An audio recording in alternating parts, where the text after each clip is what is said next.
믿음이 좋은 자매님들이 뭐를 오해하냐면 하나님이 나에게 배우자를 데려와 주실 것 같아요. 근데 그 얘기 들으셨죠? 예전에는 백마들이 많았는데 지금 백마들이 다 대줬대요. 그래서 더 이상 백마가 올 수가 없대요. 그 말은 무엇이냐? 이제 여러분이 찾으러 가야 된다라는 거예요.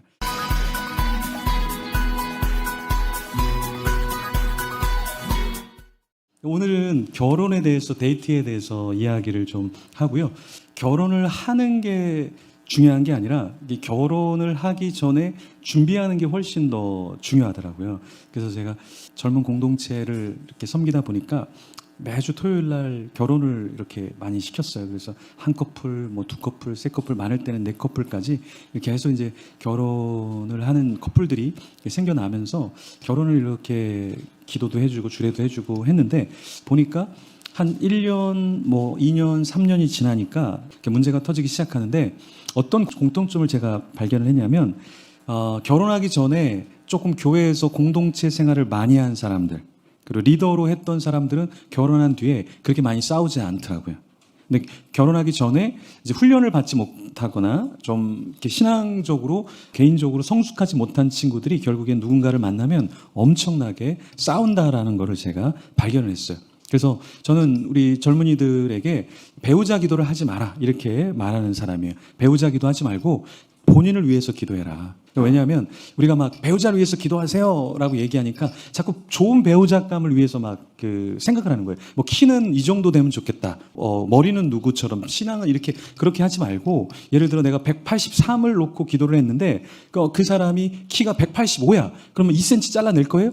그거 아니잖아요. 그렇죠? 네, 그게 중요한 게 아니잖아요. 네, 그럼 어떻게 해요? 그런 배우자를 위해서 기도하지 말고 내가 어떤 배우자가 될까를 위해 기도하는 게 저는 그게 배우자 기도라고 생각을 해요. 그래서 정말 내가 생각하는 세 가지 가장 중요한 게 뭔가 이 세 가지를 여러분들이 추려내셔야 되고 거기 세 가지에 맞는 사람이 나타났을 때 내가 결혼을 하고 가정을 이루고 간다 이렇게 생각을 하셔야 돼요. 근데 믿음이 좋은 자매님들이 뭐를 오해하냐면 하나님이 나에게 배우자를 데려와 주실 것 같아요. 근데 그 얘기 들으셨죠? 예전에는 백마들이 많았는데 지금 백마들이 다 대줬대요. 그래서 더 이상 백마가 올 수가 없대요. 그 말은 무엇이냐? 이제 여러분이 찾으러 가야 된다는 거예요. 우리 한국교회에 지금 10대, 20대, 30대, 40대 중에 가장 많은 사람이 누굴 것 같아요? 한국교회에 가장 많은 사람 40대가 제일 많습니다. 그럼 결혼 제일 못한 연령이 40대가 제일 못할까요? 30대가 못할까요? 20대가 못할까요? 40대가 제일 못해요. 그래서 대형 교회에 가면 이 40대들이 다 진을 치고 있어요. 그래서 30대 후반도 우리는 아직 멀었구나. 너무나 이 어른들이 결혼 안 하고 있으니까 안정감을 느껴서 대형 교회들은 대부분 결혼이 늦어요. 근데 오히려 이렇게 작은 가정 교회일수록 30대만 되면 휴거가 됐는지 다 사라져요. 우리 교회에서. 그래서 내가 나이가 제일 많아. 막 32살인데 내 위로는 막 없고. 몇 명 없어요? 그러니까 빨리 내가 이 결혼해서 여기를 떠나줘야 되겠다. 내가 평균 나이를 높이는구나. 뭐 이렇게 생각을 하는데 한국 교회의 문제가 뭐냐면 신앙이 좋은 사람일수록 굉장히 많이 수동적이라는 거예요. 근데 그렇게 하면 안 된다. 여러분들이 여기 20대 한번 손 들어보세요. 20대. 네, 손 내리세요. 30대 손 들어보세요. 네, 40대 손 들어보세요. 네. 자, 그럼 제가 퀴즈를 내겠습니다. 만약 20대가 결혼을 하고 싶다면 한 달에 선을 몇 번을 봐야 될까요? 네네. 자, 30대가 만약에 결혼을 하고 싶다면 한 달에 선을 몇 번을 봐야 될까요? 네. 40대가 만약에 난 올해 결혼하겠다 그러면 몇 번을 선을 봐야 될까요? 네. 50대는 그러면 한 달에 5주도 있잖아요. 네. 몇 번을 선을 봐야 될까요? 50대는 5번. 60대가 결혼하겠다 그러면 선을 몇 번을 봐야 될까요? 선이 안 들어와요. 끝났어요. 그다음부터는 끝났어요. 그냥 주님 오실 때까지 주님과 결혼하는 거예요. 그래서 결혼도 다 때가 있는데 대부분 20대에 결혼을 하는 친구들과 40대가 돼도 결혼을 못하는 친구들의 차이는 뭐냐면 하나님이 나에게 결혼을 예정하셨다라는 예정의 교리를 착각하기 때문에 그래요. 하나님이 우리에게 주신 예정 교리는 예정이 아니라 그거는 우리가 생각하는 거는 숙명론이에요. 운명론이에요. 내가 길을 가다가 누구를 만나겠다. 만나지 않아요. 네, 강도나 만나거나 이상한 사람 만나요. 그래서 나는 결혼할 대상을 찾으러 나가야 된다. 그래서 20대부터 한 달에 2번 정도 누가 선을 보게 해주면 감사합니다 하고 봐야 돼요. 나중에는 40대 돼서 선 왜 나 안 소개시켜줘요? 그러면 도망가요. 다 때가 있기 때문에 30대인 사람들은 너무 주일날 많이 열심히 섬기지 마시고 여러분이 열심히 섬기니까 교회가 잘 부흥이 안 되고 어려워지잖아요. 그렇죠? 네, 그러니까 대충 섬기고 선 보러 가세요. 그래서 우리에게 성경이 뭐라고 말해요? 우리에게 선을 행하라 이렇게 말씀하시잖아요. 여러분들은 하나님의 말씀을 전혀 듣고 있지 않고 있기 때문에 그래요. 여러분들 능동적으로 하셔야 돼요.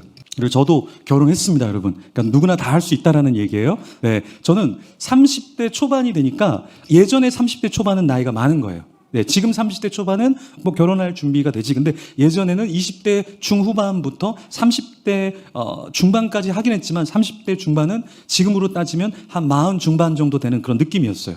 그래서 제가 30대 초반이 딱 됐을 때, 내가 결혼을 해야 되겠다. 그래서 저는 어떻게 했냐면, 저는 위로 아래로 나이 20이면 괜찮습니다. 20살 차이는 괜찮습니다. 이렇게 얘기했어요. 실제로. 네. 교회 역사를 보면 여러분, 교회의 탁월한 교회 역사의 영적인 대가들은 다 20살 차이가 나는 사람들하고 교제를 하고 결혼했어요. 네. 우리 자매님이 깜짝 놀래 하시는데, 예. 좋아요. 그 루터 아시죠, 여러분? 루터가 20살 차이 나는 여자분하고 같이 사랑에 빠졌거든요. 여러분, 조지 히필드라고 아세요? 조지 히필드라고 설교를 엄청나게 했던 부흥가예요. 이 사람이 그 웨슬리랑 같이 같은 시대에 살았던 사람인데, 이 사람이 또 나이 많은 누님을 사랑을 하게 돼요. 그래서 저도 나이 위아래로 20 정도는 나도 커버해야 종교적인 역사의 인물이 되겠다 해서 저는 그냥 위로 아래로 그냥 20 차이 나면 소개시켜 주세요. 진짜 이렇게 얘기했어요. 근데 같은 학교에 있는 후배분인데 나이가 많이 들어서 오신 분이 저한테 나이 차이가 2살 나는데 한번 만나보지 않겠냐고. 그래서 제가 늘 20살 위아래로 괜찮다고 했는데 2살 차이 뭐 괜찮죠. 그래서 네, 2살 차이 나는 우리 자매님 소개를 시켜 주십시오. 그랬는데 저는 아래 2살인 줄 알았는데 위에 2살이시더라고요. 그 누님하고 지금 살고 있어요. 근데 저는 젊은이들한테 물어보거든요. 조건이 뭐야? 그런데 대부분 젊은이들이 다 뭐라고 얘기하냐면 나이의 차이에 어떤 조건이 있어요.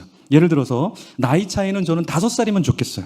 그리고 신앙은 되게 좋으면 좋겠고요. 그리고 경제력은 1년에 이 정도 벌면 좋겠고요. 집하고 차는 어느 정도 있으면 좋겠고요. 그런 사람은 여러분을 안 만나요. 이미 다 결혼하고요. 다 천국에 가 있어요. 그런 사람이 왜 여러분을 만나겠어요? 그렇잖아요. 다 결혼했죠. 근데 우리가 착각하는 게 뭐냐면 너무 이상을 많이 둔다. 사실 이제 사모님들 보면 우리 사모님들이 땅을 치면서 후회해요. 믿음이 좋은 줄 알았더니 이 인간이 그지 같은 믿음도 안 좋고, 실제로 목사님만 아니까, 선교사님 믿음 좋은 줄 알았더니 맨날 돈 타령만 하고, 뭐 맨날 이렇게 우울해하고 힘도 없고, 막 이런 인간을 내가 정말 사람 볼 줄 모르는구나. 이러는데 사실은 우리가 너무 완벽한 사람을 구하려고 하니까 만나지 못한다. 근데 사랑이라는 거는 뭐냐면, 결혼이라는 건 뭐냐면 성경의 결혼을 잘 보시면 다 부족함이 있었다라는 거예요. 예를 들어서 이 아브라함과 이삭과 야곱의 가정의 특징이 뭔지 아세요, 여러분? 저희 집은 저희가 아이를 못 낳아서 10년 동안 아이가 없었거든요. 근데 성경을 보니까 아브라함이 아이를 금방 낳았던가요? 아니죠. 75세에 떠나라 그랬는데 떠났는데 뭐 모래알처럼 많게 한다 그러는데 하나님이 모래알 뭐 하나라도 안 주시면서 계속 하나님 이야기하시죠. 이삭은 또 결혼을 몇 세 했습니까? 그 옛날에 이삭이 나이가 40이 나이 들어서 결혼했다는 건 옛날에 40은 굉장히 나이가 많은 거잖아요, 사실은. 그렇죠? 근데 그때 결혼을 하잖아요. 야곱은 어땠습니까? 결혼했는데 라헬하고 자녀가 없었잖아요. 성경의 인물들의 특징을 보면 하나님을 알고 경외했지만 그들의 삶에는 다 문제가 있었다는 거예요. 여러분, 레아라는 여인은 어땠습니까? 레아라는 여인은 시력이 좋았다 그랬어요? 안 좋았다 그랬어요? 이 시력이 안 좋았다라는 거는 시력이 안 좋았다는 얘기가 아니라 그냥 사람으로서의 기력이 굉장히 떨어지는 사람이었다라는 거예요. 그러니까 그 아버지가 어때요? 라헬을 먼저 결혼시키는 게 아니라 레아를 먼저 결혼을 시켜야겠다 그래서 바꿔치기를 하잖아요. 그러니까 레아라는 여인은 누구랑 결혼을 정식으로 하기에는 굉장히 부족한 여인이었단 말이에요. 그래서 라헬을 위해서 다시 7년을 일을 하잖아요. 이런 걸 볼 때 그 레아라는 여인은 굉장히 부족하고 연약한 사람이었고, 라헬도 역시 아름답긴 했지만 자녀를 갖지 못하는 어려움을 겪는 그런 여인이었다라는 거예요.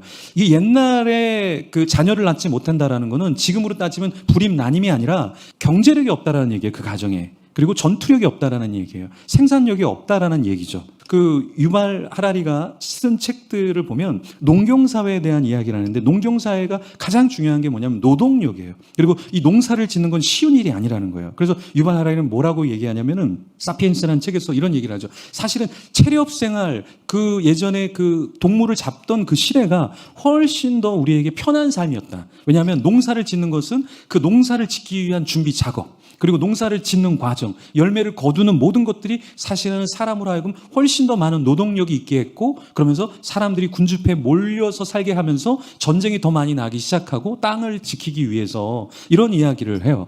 그래서 그 당시에 그냥 라헬이 자녀가 없었고 체력이 안 좋았다라는 거는 그 당시 상황에서는 굉장히 안 좋은 조건이었다라는 거예요. 그런데 여러분이 결혼을 한다라고 했을 때 여러분 어떤 거를 생각하셔야 되냐면 내가 만나는 사람의 약점을 보고 그 약점 때문에 결혼하는 경우가 상당히 중요하다. 그래서 저는 신학교 다닐 때 제가 좀 괴짜 같은 생각을 참 많이 했지만 그중에 저는 창녀랑 결혼해야겠다 이런 생각을 했어요. 왜 그런 생각을 했냐면 그 사람이 사회의 가장 약자가 아닐까 이런 생각을 했어요.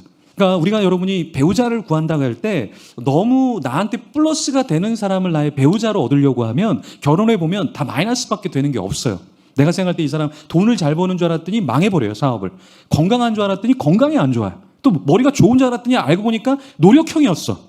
이게 내가 생각한 거랑 굉장히 많이 달라요. 그래서 저희 아내도 결혼하기 전에 안 해본 아르바이트가 없을 정도로 산전수전, 공중전 다 겪었어요. 그래서 제가 결혼하면서 이런 사람하고 결혼하면 내가 경제적으로 생활할 때 좀 어렵지 않겠다 그랬는데 결혼했는데 아르바이트니 아무것도 안 하더라고요. 그래서 결혼하기 전에 이렇게 열심히 했는데 어떻게 된 거냐? 그러니까 아내 그러더라고요. 결혼하기 전에는 좀 그렇게 해야 됐지만 결혼하니까 당신이 열심히 나를 먹여 살려라. 그래서 나는 잠자는 것도 좋아하고 쉬는 거 좋아한다. 그러시더라고요. 그래서 지금도 아무 일도 안 하시고 지금 아마 집에 계셔요. 그래서 당신 그 결혼 전에 그렇게 열심히 했는데 결혼 전에 열심히 했으니까 결혼 후에는 좀 쉬자 이렇게 나오시더라고요.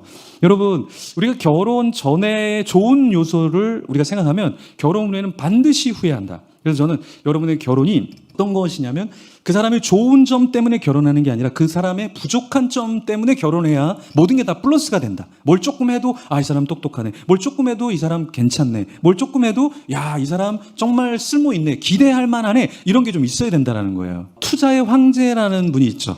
워런 버핏이라는 사람이 있잖아요. 그 워런 버핏이 투자에 대단한 사람인데 이 사람이 언제 주식을 넣어야 될지 언제 주식을 빼내야 될지를 정확하게 아는 사람이에요. 그래서 예전에 1990년에 미국의 경제 위기가 있을 때 이 사람이 자기의 모든 주식을 다 빼놓습니다. 그때 사람들이 뭐라고 얘기하냐면 저 인간 투자 좀 한다 그러더니 저 멍청한 짓 하고 있네. 지금 더 올라갈 건데 근데 그 1990년에 그 경제가 완전히 안 좋아지면서 주식이 아주 하락을 하게 돼요. 그리고 나서 다시 워런 버핏이 나중에 다른 주식을 사는데 2006년에 애플이 좀 굉장한 타격을 받고 주가가 마구마구 떨어집니다. 그때 이 워런 버핏이 절대 애플에 투자를 안 했었는데 애플에다가 주식을 1조 돈을 주고 삽니다.